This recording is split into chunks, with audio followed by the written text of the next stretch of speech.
ایک بادشاہ نے اپنے وزیر سے پوچھا، یہ میرے نوکر مجھ سے زیادہ خوشباش کیسے پھرتے ہیں جبکہ ان کے پاس کچھ نہیں اور میرے پاس کسی چیز کی کمی نہیں؟ وزیر نے کہا، بادشاہ سلامت اپنے کسی خادم پر قانون نمبر 99 کا استعمال کر کے دیکھیے۔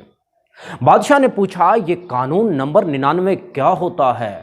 وزیر نے کہا، بادشاہ سلامت ایک سراہی میں 99 درہم ڈال کر سراہی پر لکھیے، اس میں تمہارے لیے 100 درہم ہدیہ ہے۔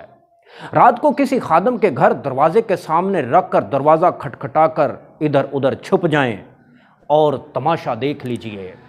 بادشاہ نے یہ تجربہ کرنے کا فیصلہ کیا اور جیسے وزیر نے سمجھایا تھا ویسا ہی کیا۔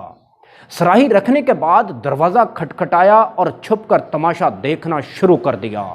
دستک سن کر اندر سے خادم نکلا، سراہی اٹھائی اور گھر چلا گیا۔ درہم گنے تو 99 نکلے جبکہ سراہی پر لکھا 100 درہم تھا۔ خادم نے سوچا، یقیناً 1 درہم کہیں باہر گر گیا ہوگا۔ خادم اور اس کے سارے گھر والے باہر نکلے اور درہم کی تلاش شروع کر دی۔ ان کی ساری رات اسی تلاش میں گزر گئی۔ خادم کا غصہ اور بے چینی دیکھنے کے لائق تھی۔ اس نے اپنے بیوی بچوں کو سخت سست بھی کہا کیونکہ وہ درہم تلاش کرنے میں ناکام رہے تھے۔ کچھ رات صبر اور باقی رات بک بک اور جھک جھک میں گزر گئی۔ دوسرے دن یہ ملازم محل میں کام کرنے کے لیے گیا۔ اس کا مزاج بد مزاج، آنکھوں سے جگراتے، کام سے جھنجھناہٹ، شکل پر افسردگی عیاں تھی۔ بادشاہ سمجھ چکا تھا کہ 99 کا قانون کیا ہوا کرتا ہے۔ لوگ ان 99 نعمتوں کو بھول جاتے ہیں جو اللہ تبارک و تعالیٰ نے انہیں عطا فرمائی ہوتی ہیں اور ساری زندگی اسی ایک نعمت کے حصول میں سرگرداں رہ کر گزار دیتے ہیں جو انہیں نہیں ملی ہوتی، اور وہ ایک نعمت بھی اللہ کی کسی حکمت کی وجہ سے رکی ہوئی ہوتی ہے جسے عطا کر دینا میرے رب کے لیے بڑا کام نہیں ہوا کرتا۔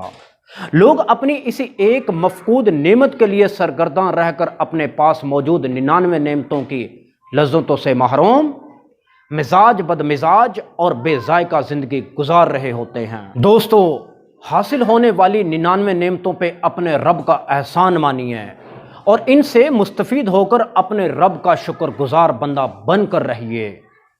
یہ میرے رب کے مزاج کے بالکل برخلاف ہے کہ وہ اپنے بندے کو ایک بھی نعمت سے محروم رکھے۔ بس آپ شکر گزاری کے کلمات ادا کیجئے اور اپنے رب کی نعمتوں سے مالا مال ہو جائیے۔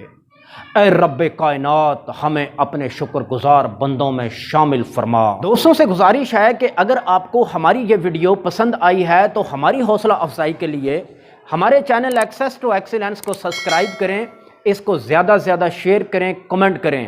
Thank you very much.